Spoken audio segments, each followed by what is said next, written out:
Friends, আমার হাতে যেটা দেখতে পাচ্ছ এটা একটা অডিও অ্যাম্প্লিফায়ার সার্কিট, খুব ছোট্ট। আর এই ধরনের অডিও সার্কিটগুলোকে আমরা মেনলি ব্যবহার করি বিভিন্ন ধরনের এলইডি টিভিগুলোতে, যখন আমাদের অডিও সেকশনটা প্রবলেম হয় তখন। তো এইটা হচ্ছে, সেটা হচ্ছে CA 8610। এইটা হচ্ছে এর ক্লাসিক ডি অ্যাম্প্লিফায়ার সার্কিট। তো এটাকে মেনলি আমাদের পাওয়ার দেওয়ার জন্য 12 ভোল্ট 3 অ্যাম্পিয়ার পর্যন্ত দেওয়া যেতে পারে এখানটায়, কিন্তু 16 ভোল্টের উপরে কখনোই এটাকে দেওয়া যাবে না। এখানে অডিও আউট হচ্ছে 15+15, দুটো স্পিকার স্টেয়ারো সাউন্ড আউটপুট করে। আর এখানটায় অডিও ইনের জন্য রাইট, লেফট এবং মাঝখানে গ্রাউন্ড, আর এর উপরের এইটা হচ্ছে তোমার মিউট এর জন্য করা, আর এটা হচ্ছে পাওয়ারের জন্য করা।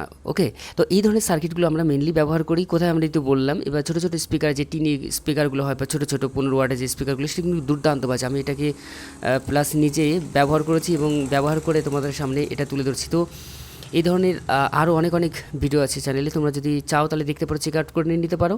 আর যদি ভিডিওটা ভালো লাগে অবশ্যই একটা লাইক করে দিও, আর কমেন্ট সেকশনে এসে কমেন্ট করো তোমাদের কী ধরনের ভিডিও চাই। দেখা হচ্ছে পরবর্তীতে। Good bye.